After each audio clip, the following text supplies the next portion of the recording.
Maybe it's one of the magic bird skills he learned when he was living with the bird. I will take The that. magic bird.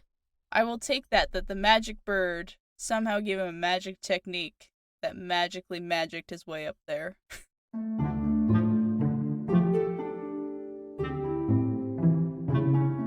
Greetings, travelers. Welcome back to Tales from the Enchanted Forest with your animal companions Fox and Sparrow. Hey everybody, we're so glad to be back here in the Enchanted Forest, and I think we got some really good stories coming up in the next little while, and I'm glad we're starting it off with this one. Yeah, so if you've been following us, then you'll know we were on a break because of life, but we are back with the new series on heroes. Just as fairy tales are made up of stock characters, legends are made up of heroes, and these stories not only shape cultures, but they shape the way literature transforms and evolves. Really, we're asking the question, what makes a hero? Is it the journey, the characteristics, the actions, the lineage? Or is a hero just an ideological concept that is fluid enough for us to place on anyone, from Persia's Rostam to Achilles to Batman? Yeah, we came up with this idea shortly after we covered the Star Wars fairy tale. Hashtag Star Wars is a fairy tale. And we thought, hey, heroes are great, and we love talking about the hero's journey and all of that. Why don't we just cover more of it? And so we found this amazing story, and that's what we're going to do. Our story today is Ferdowsi's Persian epic, the Shahnameh. The poem, while a chronicle of 50 monarchs, also acts as a mirror for princes, with heroes and kings preoccupied with their own ethical values. Now, before anyone gets on to me, I'm using the term Persian epic, not Iranian epic, because Ferdowsi was part of the Persian Empire. However, the stories he uses and his sources include Turkish, Afghan, Iranian, Indian, Tajik, all sorts of different places. The Shahnameh is to Persia what the Iliad, the Odyssey, and the Aeneid were to Greece and Rome, and what the Mahabharata and Ramayana were for India. They are epic poems and stories that use a mix of folk history and intricate storytelling. So, would you also classify something like the Arthurian Legends to fall under this similar category? Or is it different enough that, no? Well, the legend of King Arthur does fall into somewhat of a category because it does help shape the idea of a nation. So it does help kind of give you the idea of what the Knights of the Round Table were, what the ethics were, what the kind of the culture was at the time in England. However, these were specifically epic poems or epic stories, whereas there isn't really one source for the Arthurian legends. I'm sure they were at some point, but not that we have any. Some of the stories from the tales of King Arthur and the Round Table and Merlin, they come from all different places. And so it's hard to pinpoint one exact source or one exact story. Whereas here we have something like the Iliad, we have something like the Odyssey, where even though the authors might have been a couple of different people, a couple of different poets, we have one kind of source for it that we can refer to. Okay. And because of the way our culture is now, everyone has such easy access to all these materials, and whenever someone writes something new, it's easily available online, just a place where everyone can get it. Do you think we can ever have something like this again for future generations, or that would represent our not just generation but culture at the time? We might and we might not. The reason why these stories are so foundational is because they give people an identity. So you can look at the Iliad and the Odyssey and go, okay, those were the Grecians, those were the Trojans. With the Aeneid, you can trace back the lineage and say, oh, Rome was founded from the Trojan princes. And so I think it'd be very difficult because we already have established cultural identities now. We have, nationalism, so people are kind of under the banner of whatever the flag they're in. If borders were to fail, if, we become a very globalized society and we have to revert back to finding our identity in stories, we might. But at the moment, I don't really see how it's possible. Ooh, cool. I mean, there is the option, option C, which is we go through a nuclear war and then we have to rebuild society and we have to rebuild our stories and give ourselves a new identity. So that might be something. Hey, I think I've read some stories like that before. Dystopian or post-apocalypse. Yeah, those kind of stories. I always feel weird when I really enjoy them. It's yeah, this sounds really fascinating. Maybe we should just blow up the Earth and then wait a couple generations and experience this adventure. I'd rather not, thank you. Yeah, no, obviously not. But it's wow, this is really cool. Anyways, I'm getting off topic. Just it's okay. Genuinely curious of what you thought on that topic.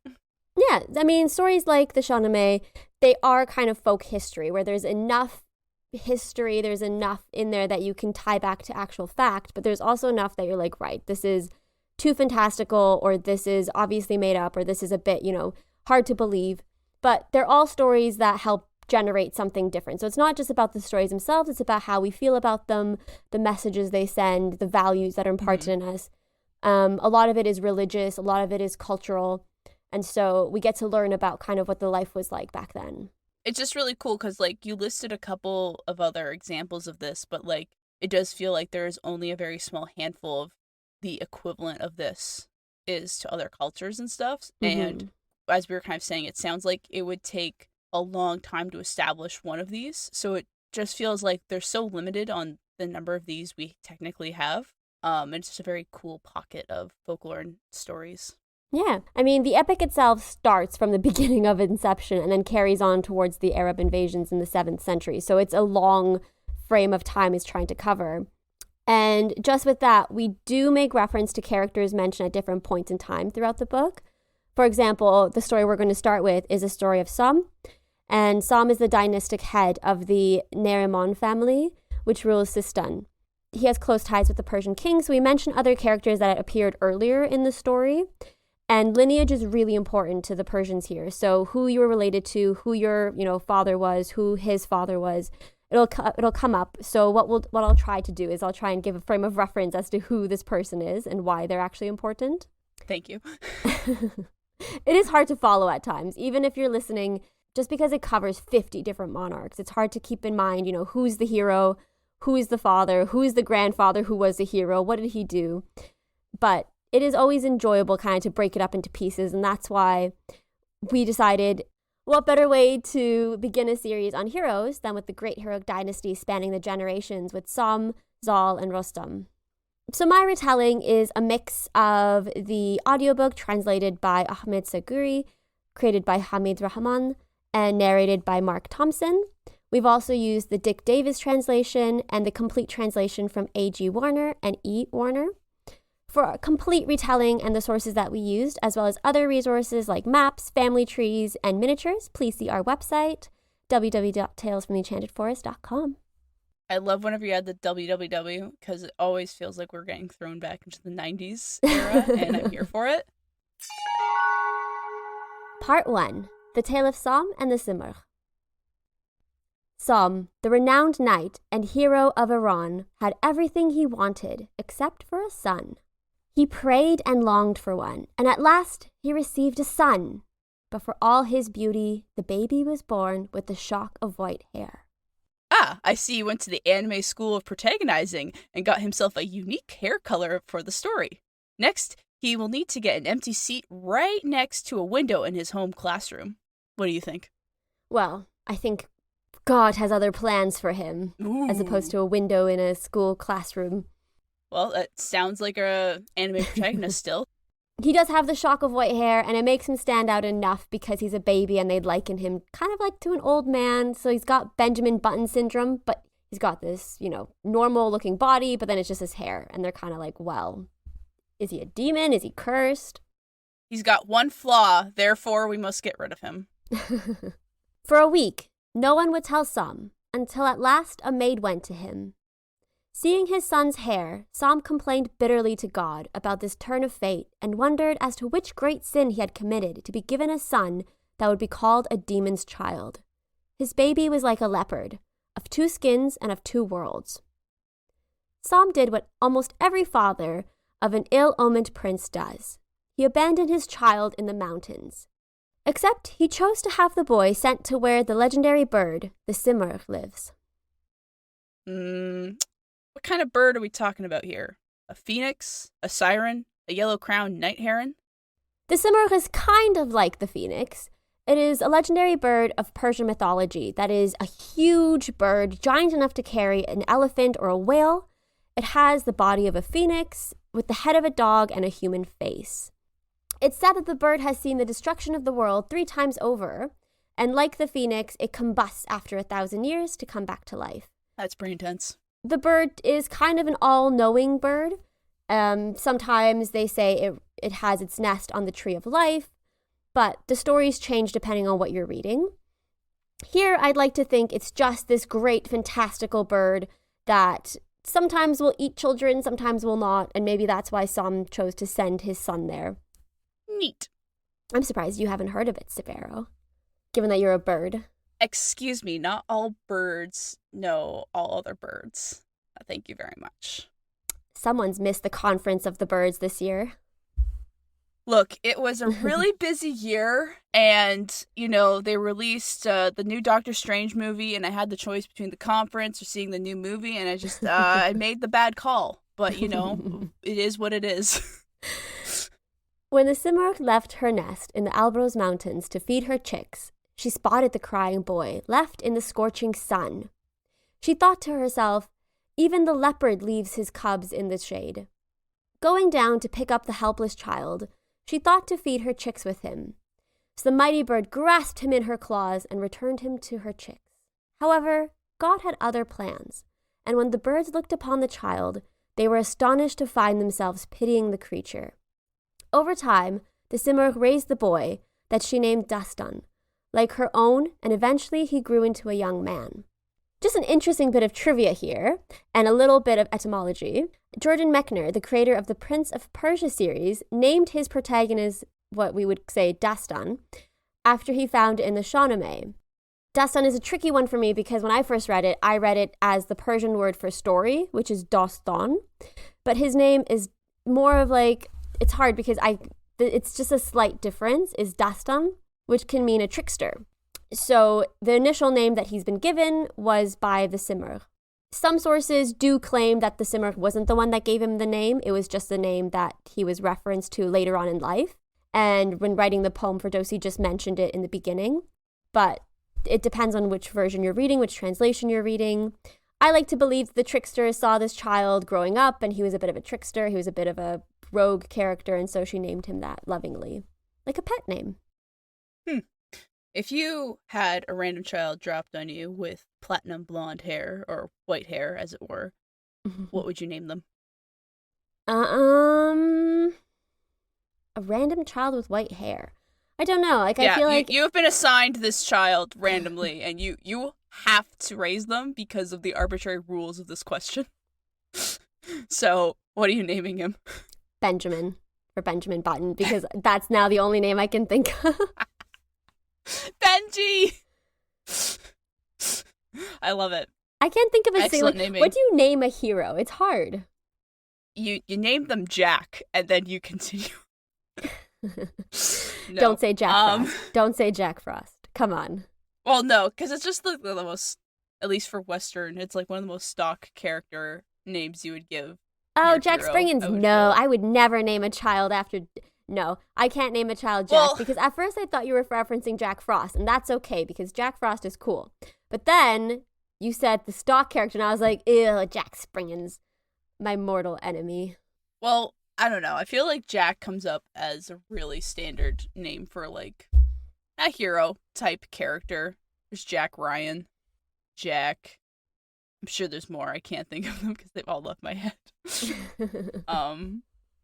But yeah, anyways, not the point. But Jack Frost is kind of the other thought that came into my head. That's all I'm picturing right now that we say that. It's like, okay, we got Jack Frost as our main protagonist right now. It just happens to be named something different. Dustin?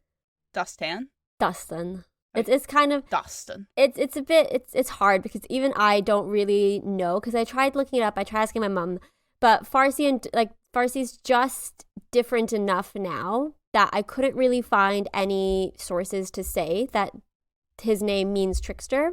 It's just all articles saying that, oh, this means this. And I'm like, right, but where is that coming from? What's the etymology of the word? Thankfully, someone did post up the difference in the language, like the actual Persian word that was used. But my Persian reading is not good enough to be able to tell the difference, really. So I was like, right, this is great. So I'll put that on the website and someone else with more knowledge can read it and let me know. Meanwhile, as his son had been growing up in a nest with the Simurgh, Sam had trouble sleeping. And in his dreams, various riders would come and accuse him of abandoning his child and tell him of God's displeasure with him. Sages and clerics in his dreams berated him for calling himself a knight when his child was being raised by a creature. Sam couldn't bear it, and so he gathered his army and headed for the mountains to claim his son. But seeing the great impenetrable mountains and the fantastical Simurgh on top, he bowed before them and called for divine intervention to retrieve his son. From the top of the mountain, the all-knowing Simurgh knew it was time to bade her child to his father. She told him to go to the Khayanid court and meet his fate. The boy was not happy to leave and wanted to keep her copper feathers as his only crown, but knew he could not stay. The Simurgh could not part with him just like that, and so she gave him 2 of her feathers and told him to burn them if he needed her help, and she would appear as a black cloud. She would never forsake him her protection and would bring him back to her nest and safety if he needed it. And with that, she flew him down to meet his father. Hold up a minute. Are you telling me that we have a positive female mother figure in the story that is alive and just fine at the end of it and they leave on good terms? Yeah, we have she's not dead. She's not, evil. There's no evil stepmother in this story. I think she's one of 2 mother figures we see in this story, and both of them are good mother figures. So I'm just kind of like, well, where's the catch? Yeah, no, I'm just so stunned by this. The Shahnameh itself does have some great Persian women who are queens, who are, they have control of their own lives, control of their husbands, control of their own destinies. And so when we have in this story that we're doing today, we have 2 mother figures who, surprisingly, we can't tick off the bingo of dead. And they exist. They're good to their kids. And it's a bit of a surprise, really.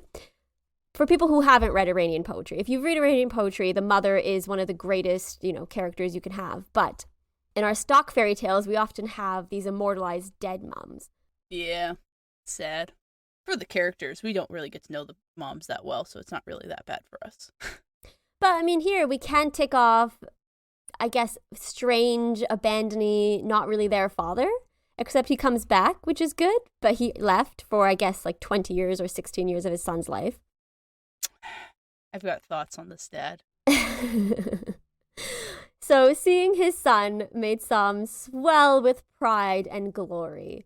Here was a youth that, while he had no hand in raising, and, putting the whole abandoning him thing aside, was worthy as the share of Nariman, the son that would uphold his honor. This deeply bothers me that Dad gets off scot-free for abandoning his child to grow up with bird people, and then he just marches on him with an army and takes him away from his newfound family.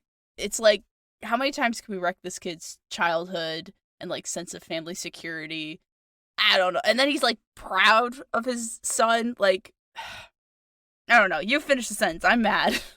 It's fine.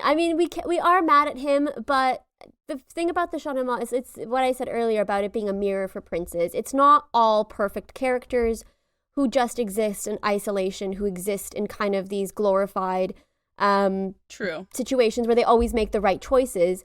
The characters in the Shahnameh, they're flawed characters. They sometimes make problems. They sometimes react badly. And the whole religious subtext that carries on throughout the book, we have God as this figure that punishes, but you have free will. So you do what you need to do, but you will be punished. You will face the repercussions of what you've done. And there is a really complex kind of situation with Sam and his son, because that kind of father figure abandonment issues, it continues on throughout not only Sam's story, but Zal's and his son Rostam's stories. We see kind of these father figures who end up being murdered or being killed time and time again within this kind of family tree, because there's so much built up anger, there's so much built up resentment. And as much as you can say you forgive someone, that punishment that you carry with you, that kind of resentment you carry with you, it continues. And we do see kind of this continue on later on. We talk about Rostam, the great Iranian hero, and Zal's son. We see that he will also have kind of these issues of abandonment. So it's not like he gets off scot-free. It's that generational trauma that will continue to hurt them. But at this point, he realizes he's made a grave mistake, and it's something that he doesn't hold proudly. He doesn't ignore it. He doesn't forget about it. he does, bow his head to the Simurgh. He does bow his head to the mountains, to God, and says, listen, I made this mistake. It'll be the greatest mistake of my life. Let me fix it. Let me bring my son home. Although it does annoy me in the text, he does go, oh, look at this worthy, noble son. I'm like, yeah, but you didn't do anything to make him noble or worthy. That's just how he is. Yeah. He was always like this. And also, like, the one flaw that he had, and the thing you had a problem with, is still the same. I do appreciate interesting characters with development and stuff, but man, just the abandoning a child and then taking credit for it later, that, that bothers me. And fair enough. We can't just let the fathers go off scot-free whenever they show up again, and we're supposed to be excited that they're here, that they bothered doing their job that they didn't do in the beginning. But don't worry. His son is petty enough that at almost every chance we'll see that he does bring it up. He does go, oh, remember that time you abandoned me? Yeah, I remember. That wasn't fun. In the not-so-distant land of Persia, King Manusher heard of Sam's retrieval of his son and bid Sam to come straight away so they could celebrate. If you're asking, who is this new king and why can he tell Sam what to do? It's because Manusher was the king of the Khayanid court as a whole, which was the Persian court, and therefore had a greater power and respect attributed to him than Sam. Sam was more of a knight, so he fought with Manusher when the latter avenged his father's death, and they remained close allies and advisors. The family dynasties of these two men will be important for the story that continues, and then the story of Rostam, because the king-hero relationship is a big relationship and a big trope. When we talk about heroes like Achilles and Agamemnon, it's the same kind of thing, and the relationships fall apart, and that kind of changes how we view the heroes and how we view the monarchy. When they arrived at the Persian court, Sam's son, now given the name Zal, which means those with albinism, was presented to the king. The king had Zal's horoscope read, and it was declared that Zal would be a great hero, champion, and father of heroes. Manusher gives Zal all sorts of riches, as well as lordship over lands from Kabul all the way to the Sea of China. But in the same stroke, he sent the father, Sam, to war. So their reunion was quite short-lived. But hey, people threw saffron and gold after Zal wherever he went. So that's also cool. Yeah. Can't think of anything funny to add, and I don't have any more insight, so... You're doing great, sweetie! Well, he did say, oh, come here, let's reunite, let's leave this home that you've known forever to come live with me, and then he also went, right, now that you're here, you can take all of my land and stuff. I'm gonna go fight a war and put down an insurrection. Yeah. So, bye, son. Also, I'm changing your name because you didn't have enough, family security issues or identity issues at all. Bye! Seriously, how do you talk with people? Yeah, I used to have a different name, but now I'm Zal. I was raised by bird people, and I got all this land I have no idea what to do with, because, again, I was raised by bird people. I know what to do in a nest. I don't know what to do with this land. And my dad abandoned me again. Actually, Zal was one of the wisest men in the area at the time because he was raised by the Simurgh. And the Simurgh is one of the all-knowing birds and has lived such a long time that she knew pretty much everything to impart on him. So growing up, he probably had a better education than most of his friends who were looking out the classroom windows. He was wise, he was beautiful, his shock of white hair was declared to be his only flaw. So when people looked at him, they kind of delighted in the way he looked. Even the king of Persia, when he looked at him, he was delighted to see this man, this strong, heroic-looking man was the son of one of his friends and his commanders. So I don't want to discredit Zal. He had a weird bird people upbringing, and he does bring it up quite a lot, like, oh, remember that time I was in a nest? But all things given, yeah. He had a really good kind of start to his life in the sense that he was raised by the all-knowing bird. News spread quickly of Sam's newfound son and his beauty, his heroism, I guess people just assumed he was heroic because he looked very strong. But they favored him above all. While traveling through his kingdom, Zal happened upon Kabul, which was actually considered part of India at the time. There, he met with a vassal king, a shrewd man called Mehrab. Mehrab had heard of great Zal's approach and had come to see the young hero with many riches as a greeting. Zal was pleased with his reception, and with Mehrab as a whole, And so they feasted and dined the whole night away. Wait, did I miss something? Is Zal already an established hero? Like, I know they had the prophecy and everything, but like, did time pass? Like, kind of seems like Not really. So he hasn't done anything heroic yet. He just looks like a hero. But at the time, I think it's the idea of what his future could hold. It wasn't so much about, him being a hero, having done anything yet. It was the promise of him being a hero. And it helps that he's the son of one of the great heroes of the time. So you kind of just assume that he's going to be one as well. And that's why I think they refer to him as a young hero as opposed to just a hero, because there's the promise there that he's going to do something great. I need a hero. I'm holding out for a hero at the end of the night. That's just going to be our theme song for the next little while. Just FYI. While celebrating with Mehrab, one of the courtiers pulled Zal aside and said, "In Parda, and unseen by anyone, he has a daughter lovelier than the sun. Lashes like raven's wings protect a pair of eyes like wild narcissi hidden there. If you would see the moon, it is her face. If you seek musk, her hair's its hiding place. She is a paradise arrayed in splendor, glorious, graceful, elegantly slender." This poem made Zal so intrigued that he longed for a beautiful woman he had never seen. However, the next day, when Mehrab asked Zal to come to his palace, Zal refused. He could not dine at the house of an idol worshipper. It was simply not permitted. Yet, his longing for the daughter did not subside. Idol worshipper? So what if she was a little idol in her worship? I mean, everyone slacks off at some point. Just to clarify, well, I don't know what her specific religious practices were. Zal here is referring to idol worshippers as those who pray or believe in idols or statues that represent gods. In this case, it could mean the Hindu gods.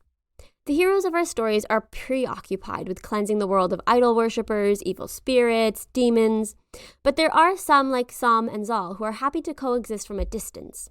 I guess that makes a bit more sense. But it's good to have that clarification. Yes, well, religion, culture, all of these are huge talking points, and so you don't want to be seen as the man who was fraternizing with the enemy, so to say. Ooh. But doesn't that make it, like, all the more interesting? It's like, we're not meant to be together. Oh! But Daddy, I love him. we haven't come to that yet. At the moment, it's just Zal to himself thinking, this poem of this woman sounds enticing. Times were tough. There was no Tinder. There was no online dating. It was just poetry and portraits. Sounds pretty romantic, just poems and stuff. Here, now we have Well, it gets better. Yeah? Because the day after, Mehrab went to the women's quarters, where he saw his wife, Simurgh, and his daughter, Rudabeh. His wife asked after Sam's son and whether he truly deserved the crown or if he deserved the nest he grew up in. Mehrab sang nothing but the young hero's praises, and he must have sung them well indeed, because Rudabeh confessed to her slaves that evening that she was in love with Zal and needed a scheme to have him. We make fun of Romeo and Juliet a lot, but at least they saw each other. This is true. These two are going off of whispers. The slaves were horrified by this, admonished her, but she was certain that the man she wanted was Zal, and so her servants went to work on her plan. The 5 slaves donned their prettiest dresses and headed to pick flowers where Zal's party was hunting. Zal, of course, took notice of the pretty girls, and when told that they were the princess's slaves, he made a show of approaching them. We have some back and forth here, with them all playing coy, but eventually Zal figures out why they were there and sends the women off with jewels, a plan to meet that night, and a warning that if they deceived him, they would be trampled by elephants. And we thought sending love letters was hard. You know it's love when he threatens the postal service with elephants to ensure his letter reaches you. But seriously, be kind to service workers. Yes, I mean, in this case, servants and slave girls, they were the ones who kind of passed off messages between two parties because it was seen as not appropriate. So, I mean, I guess the fact that he trusts them enough to be like, listen, I'm going to meet your mistress at this time, but it's still dangerous enough that if this got out, it would ruin his reputation, it would ruin Rudabeh's reputation. So a serious threat is not off the mark. The girls returned to their mistress, and they planned a lovely honeymoon chamber for the two lovers. I mean, if we can call two people who had never seen each other lovers. At least when we talked about Shirin and Khusrau, they had portraits of each other to fall in love with. But it must have been enough, because later that night, Zal arrived to see the beautiful Rudabeh, and he found her standing on the roof with the full moon behind her. They exchanged some sweet words for strangers, and Rudabeh literally let down her hair and implored him to climb it up to the battlements. Instead of taking her up on her strange Rapunzel offer, Zal kisses her hair and said he could never cause her harm. Instead, he took his rope from his page and threw it up the 60 cubits to climb up to the battlements to meet his lover. Let me make sure I understand this correctly. Zal throws his lariat up 60 cubits up in the air, successfully hooks onto the tower, and climbs his way up the tower. In other words, Mr. Cowboy Zal lassoed up 90 feet, or 154 bananas high. Have you ever tried to throw a rope straight into the air? It does not go well. Now, this bothered me enough where I had to do some research on this and figure out exactly how this could be done. And unfortunately, I wasn't able to find exact numbers on how high people can throw lassos up. But I was able to find that an arborist using a throw line and along with a throw weight can reach a stable tie-in point up to 60 feet in the air, which is very different from a lasso. One, it would be a different technique, and it would be, again, have a weight at the end of it, and that's only going up 60 feet. That's still 30 feet short. I don't know how this worked, but I think someone's fudging what actually happened, or they might be making some stuff up here. I don't know. Well, I mean, I think it's hard to believe that her hair was also 90 feet worth of hair, and that while they were making the honeymoon chamber, at no point did they think to also have a ladder or a rope of some kind. She was just like, oh, don't worry, I'll just throw down my hair. I'll deal with the hair thing whenever we end up covering Rapunzel, but I wanted to focus on the fact that how could you throw it up that high? Also, he would have been experienced at throwing it horizontally. Like, this is completely different of trying to get it up. Like, maybe it's one of the magic bird skills he learned when he was living with the bird. I will take the that. Magic bird. I will take that the magic bird somehow gave him a magic technique that magically magicked his way up there. I mean, well, the bird flies, so I'm not sure how the bird would have taught him that. But, it's one of those things we explain away with magical creature teaches you magical skills, and that's it. That's the explanation. The point is, for all you romantics out there, if you're going to climb up to your suite's room by climbing the side of the building, if they're up on the 9th floor, maybe consider another method other than just throwing a rope up there, and maybe come up with a ladder system or get a little more engineering involved, because I don't think that's going to work as well for you. Hate to break it. Well, it worked out for Zal because the two spent the night together.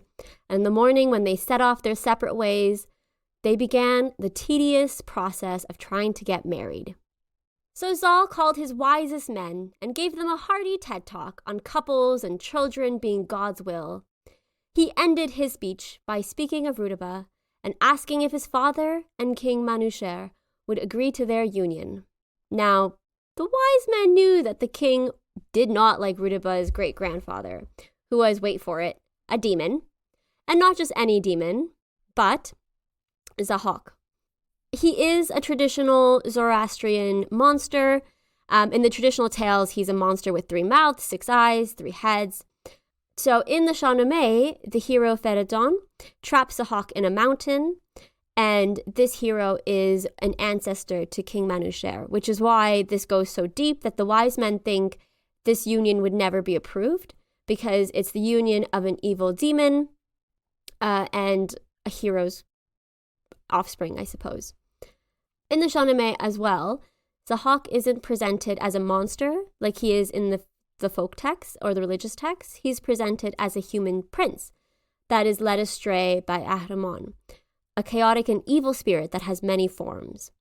Eventually, the prince grows 2 serpents on his shoulders and has a tyrannical, evil rule where he kills people in order to feed his serpents their brains. I was just processing everything you just said. I'm like, I think we should have just covered that story. Like, this sounds amazing. That story is quite long, and it is very interesting, to be honest. It is a very interesting story because it talks about how, Zahak rises to power, how he takes these two princesses as his captives, how he eventually has a prophecy told of a chosen one, a chosen hero. That is honestly a very interesting story, and I will put a link to it on the website because I think people should be reading it as well.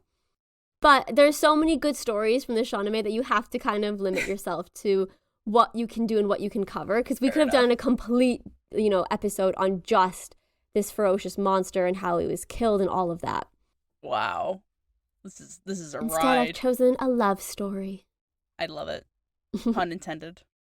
So the men knew that this was going to be a very unlikely match and very unsupportive, but they also knew that a young man in love was one of the greatest forces of stubbornness in the world, and so they promised to do their best to help him.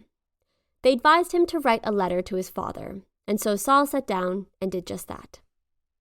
Now, Zal didn't write just any ordinary letter.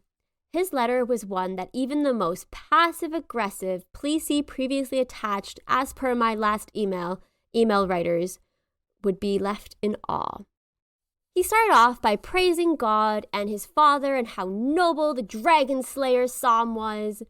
And then he recalled, wasn't there a point when Sam was living in comfort in his silks, while Zal was in the mountains, kind of in a bird's nest? So what if Zal was brought up in a nest? It was as God had wanted, right? Also, Dad, since you are the greatest hero in the world and promised to never oppose my desires after abandoning me, can you agree to marry me to the daughter of Merab? Karma, man. Content with his letter, Zal sent it off to his father, who was less than pleased with the predicament he found himself in. You see, he did feel genuinely awful about abandoning his son. And if he refused to indulge Zal's desires, then he would be painted as a man without a word of honor. If he did agree, he worried what kind of child would be born from a father reared by a bird and a mother, the granddaughter of demons. He went to bed troubled, and in the morning he summoned his greatest priests and astrologers to look into the future of this union. It took a while for the astrologers to consult the stars, consult the zodiacs, look into the star signs, figure out if they were Libras or Scorpios or Geminis. However, eventually, they came to a conclusion on the fate of the two lovers, and they had fantastic news. They prophesied that the child born from the two will be the greatest hero known to man, a man who will conquer the world and whose glory will survive his name. He will extirpate the race of evil from the earth and close down the pathways to hell. As we know, this great hero will eventually be Rostam, and we will circle back to the prophecy in the next episode when we will cover this hero. So stay tuned. This is a generational heroic story, not just about one.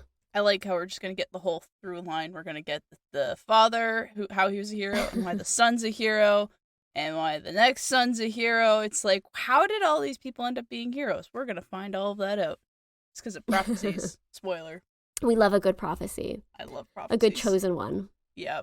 They're either true and they're just fun because it means we're getting an epic hero story, or they're not true and it just subverts everything, and I'm here for that.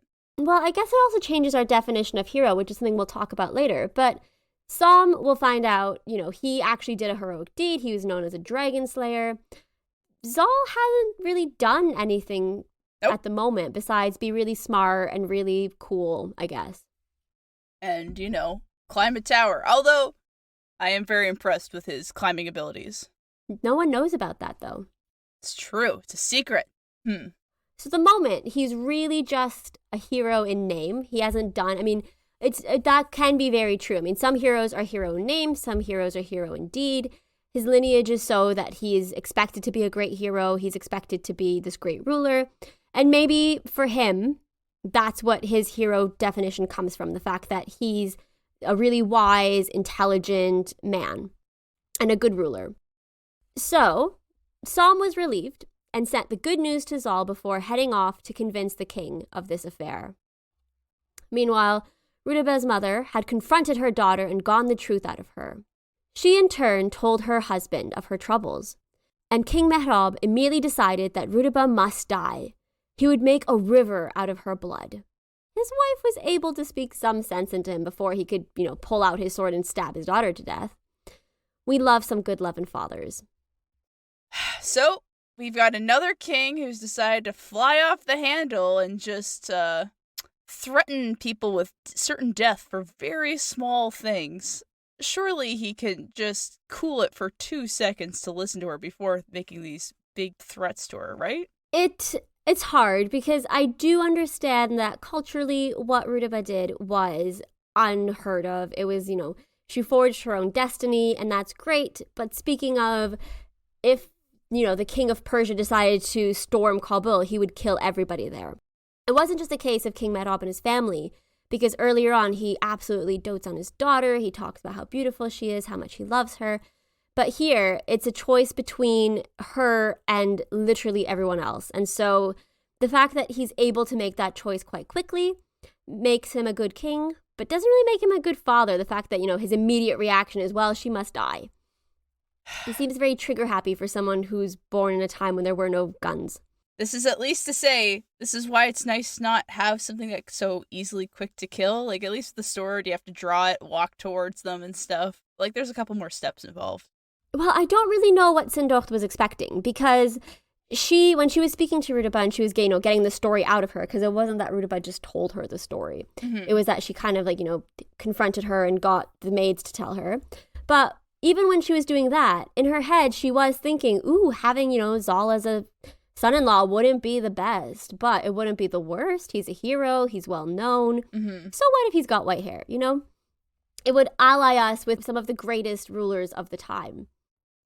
And so she does quickly grab her husband and makes him promise that he'll listen to her, he won't harm their daughter, and told him that it doesn't matter what they do because the news had already reached Sam.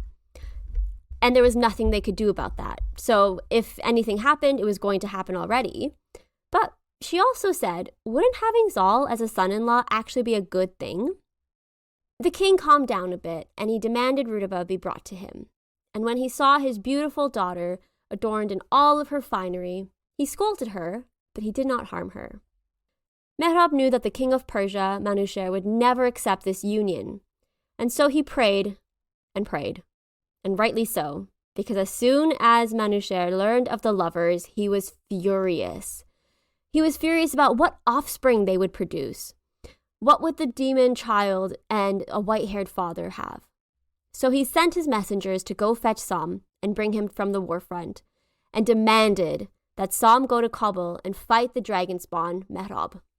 Why is Sam being punished right here? Like, why not send Zal on this stupid, dangerous mission?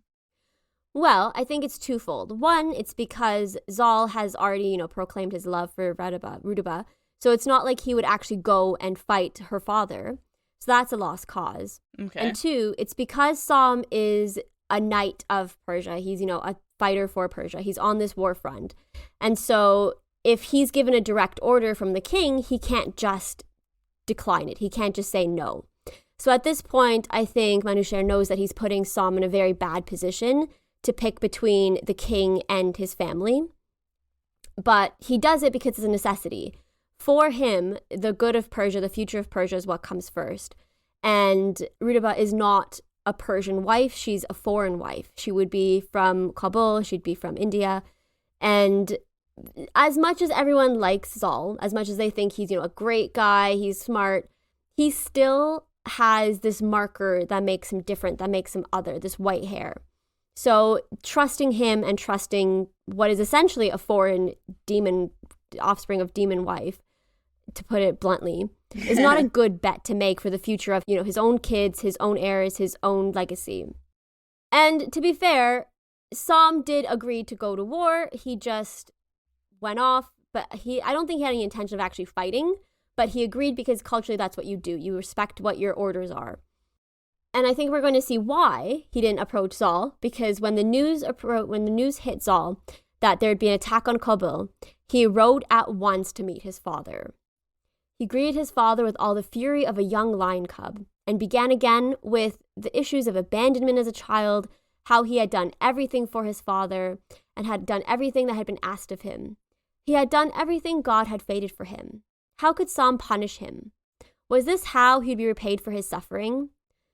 Zal stood in front of his father and said that he would have to be cut in half before he would allow Kabul to be taken. Ah, yes, my favorite quality in a hero. Whininess.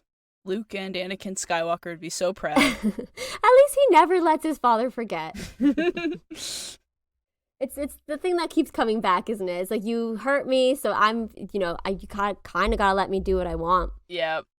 I think he's earned it. I mean, eventually it will get old, but like at this point, yeah, no, that's still a big enough thing. I feel like he can use that card a couple more times. Yeah, I think it's a good card to have. Like, hey, remember that time you left me in a nest to be raised by birds? It still just comes across as pretty whiny, though. I'm like, this is our great hero. What has he done again? Yes, complain to his father. Right. Yes. Sadly, it does seem that quite often what ends up happening is they have these long speeches where they talk about the glory of God, the glory of their fathers, and then he almost always brings up, oh, the scorching heat and torment I went through was all for you, was all because of you. I don't deny it. It was my fate, but, how could you do this to me? Mm-hmm. This works on Sam because Sam does carry great guilt. So he was upset, but he calmed his son down and said, we'll fix this with a letter. I am a fan of letters as much as the next person. But we should keep in mind that during these times, words were a greater tool than swords when it came to diplomacy. Envoys were sent with treasures and letters, and this was a way to plead your cases in some ways, because there were social rules that were in place to protect guests and visitors. And also, I guess writing a letter, you can get your emotions down, you can write everything down in a place where you can kind of curate what you say. In this letter, we finally get a glimpse of what heroism Sam achieved in his life. Sam does start his letter, glory to God, glory to you, the king, but he also talks about his own beginnings as a hero. He recounts his battle against the dragon of the Kashif River, and how he got the title One Blow Sam because he killed the dragon with one blow of his mace. How he had always fought for the glory of his king, but now he was old, and his son would take on the banner of heroism if the king would simply listen to his one request. And with this letter in hand, Zal went off to Persia. I think writing the letter is a smart kind of way to be like, listen, we're pledging our allegiance to you as the heroes. We're pledging, we're going to fight for you. We have loyalty. And loyalty was a huge theme. Loyalty is big. You need to have loyalty. And another thing is, it's kind of saying, give us this thing and we'll continue to fight for you. It's a favor we're asking for as your guests, as noblemen, as your heroes. But if you do this for us, we will be, indebted to you. We will fight your wars. We'll go on to bring glory to your name. And it does put Manushar in kind of a situation where he's being guaranteed, like, listen, you'll get what you want, just give us this thing. It's a good place to be in. Yeah, I think it's good. Meanwhile, back to Kabul, Mehrab has discovered there's a plan to ravish Kabul. And, no one's writing him a letter, so he's left out of the loop of what's going on. Mm-hmm. Instead, he calls his wife to him and furiously declares that the only thing to do is to publicly kill his wife and daughter. So the Persians are placated. This man has a lot of issues, and his immediate reaction to just kill his family as an answer to all his problems is a big one. In case you hadn't already, go ahead and mark off Crazy King jumps to murder way too quickly on your bingo card. Abandonment issues. We got moms. It's a good thing we have some moms in this story because otherwise the dads would just be killing everyone. His wife, who we are grateful for that she's in this story, once again came to him and proposed a solution that didn't involve death. She would go to Sam's state with treasures and plead her daughter's case.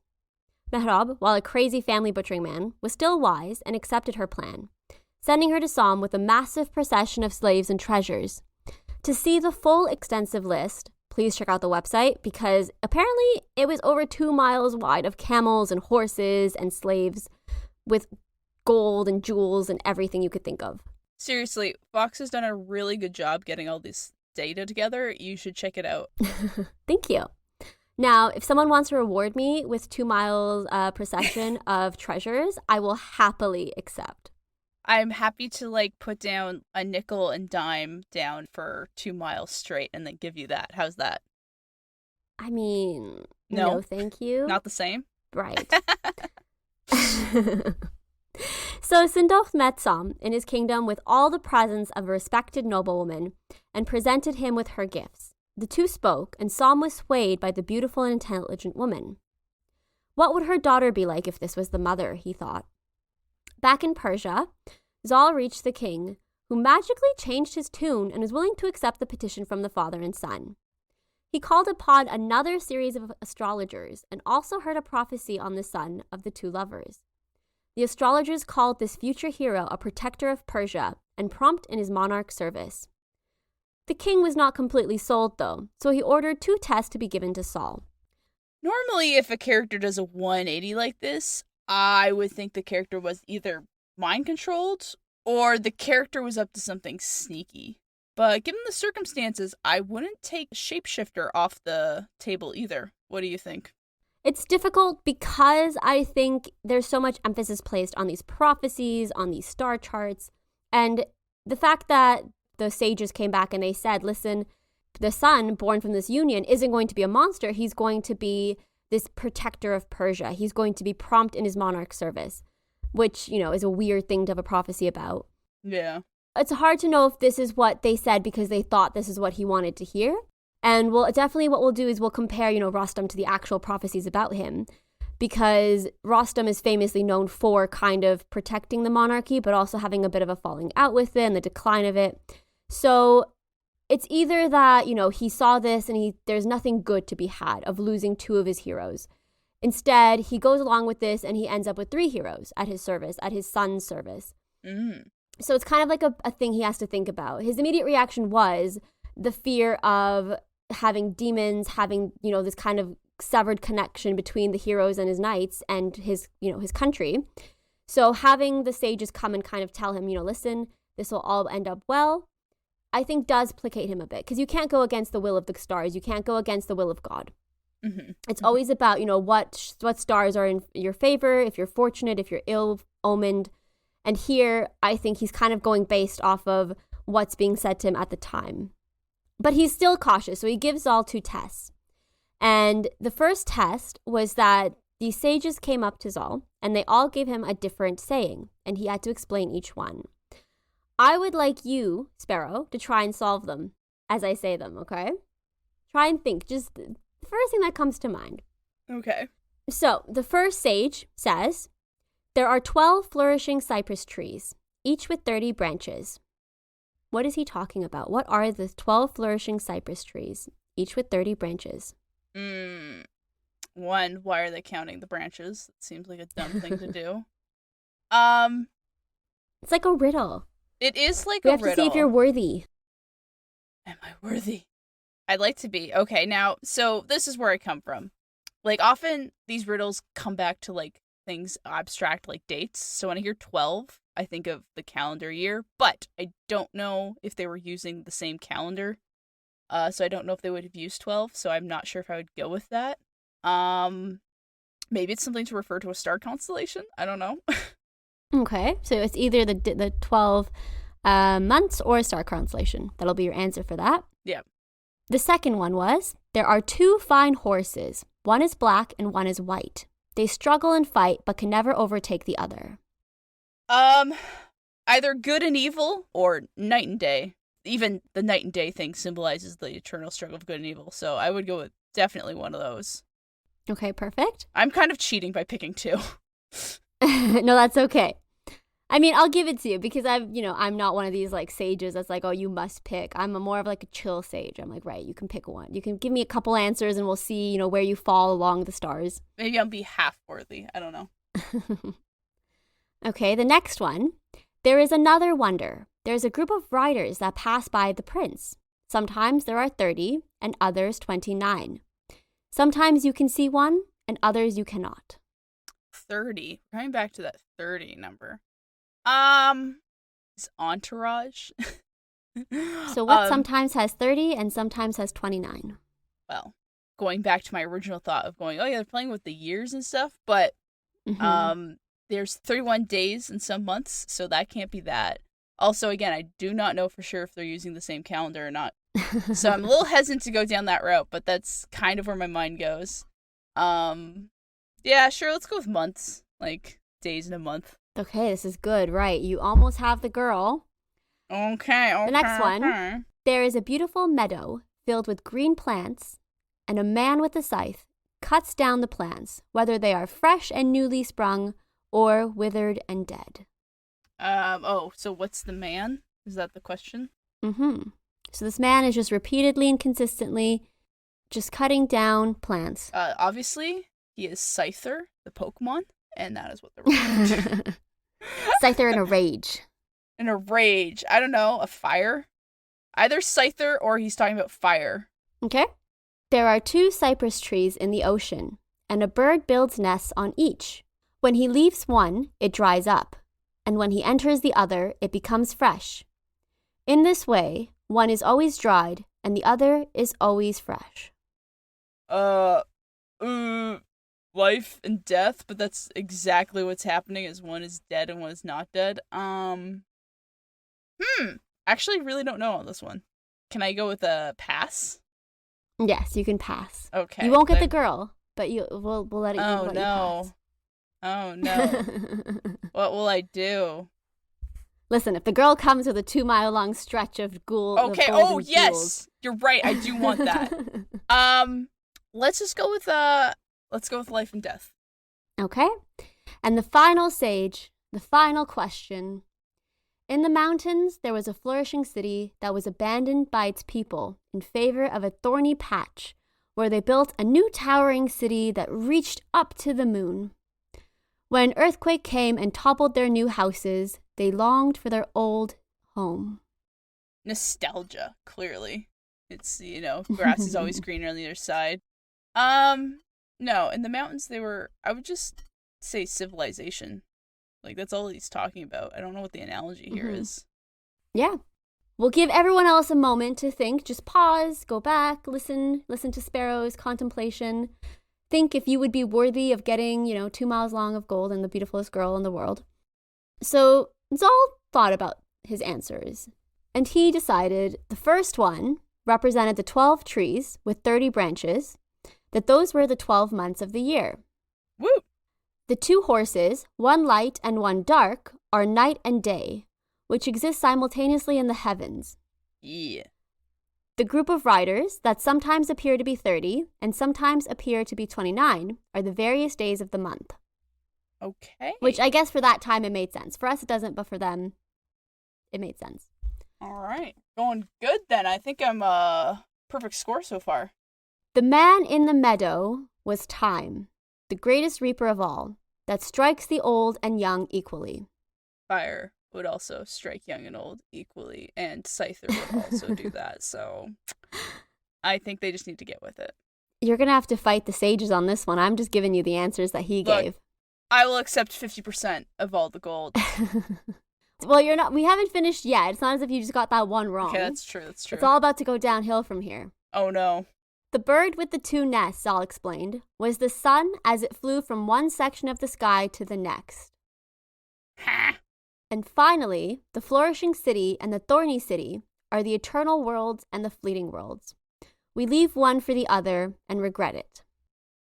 Okay, I'll take 25% of the gold, and that's my final offer. Nope, I'm afraid it's all going to our hero, Zal, who so far, hasn't done many heroic things, but we'll still call him a hero.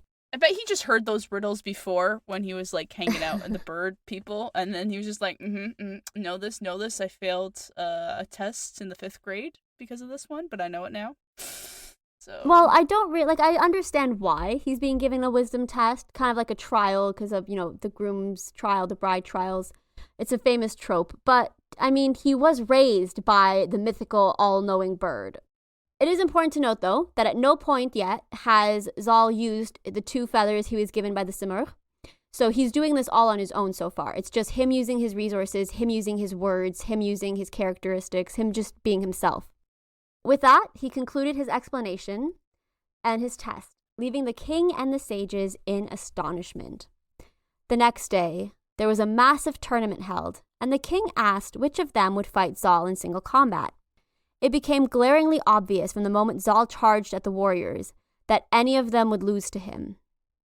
He was considered not just a hero, but a monster of war. Again, hasn't done anything heroic or fought in a war yet, but still, it's the looks that count so far. The courtiers and the king were all pleased, and Zal was gifted with various treasures and a promise to go marry the woman he loved. Given Zal's wisdom and strength, as well as the prophecy regarding his child, Manusher was in very good spirits and sent the youth back to his father and to his future bride in Kabul. Thankfully, when the news reached Mehrab, he didn't threaten to kill anyone. He just praised his clever wife without any mention of how close he had come to, just killing all of them. The two families united, and Zal and Rudabeh were married with everyone's good wishes. It wasn't long before she fell pregnant and had a very difficult pregnancy. Their son, the hero of Persia, would not be born, and as time passed, she grew weaker and weaker. But that is a story for another day. No, cliffhanger! I want to know what happens next. It's okay. So we'll see some actual heroic deeds. And just to close off, I just wanted to mention why I chose these three heroes. We have Sam, who's kind of the traditional old-fashioned hero. He's the one that, slays the dragons. He's loyal to a fault to his king. He has this kind of image of what a hero, a knight, a man should look like. And he has his flaws. He had his worry about his son, and so he abandoned him. And then he spends the rest of his life atoning for that.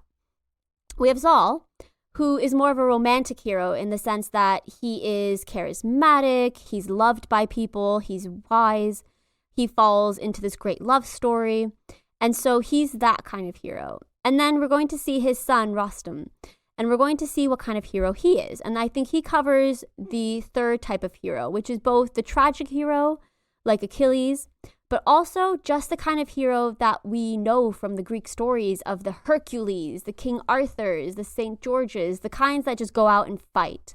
And I think that's what we're going to really see with him. And so we get to cover the three different types, at least in this series, of heroes, because there are so many different types of heroes in the Shahnameh. There are the female heroes, there are the ones who just talk their way through problems, there are the ones who just pull out their sword and fight and slaughter. And so it gives us a good mix, a good idea, and a good jumping off point for the rest of the series. Because we are covering these three stories, which was one continuous epic, and each of them are quite long, we're going to hold off on our 5 fantastic finds until we've concluded these 3 stories. And we'll have a special 5 fantastic finds episode covering all the good nuggets of information we found along the way. As always, if you want to see the show summary, notes, and the 5 fantastic finds, please check them out on our website, talesfromtheenchantedforest.com.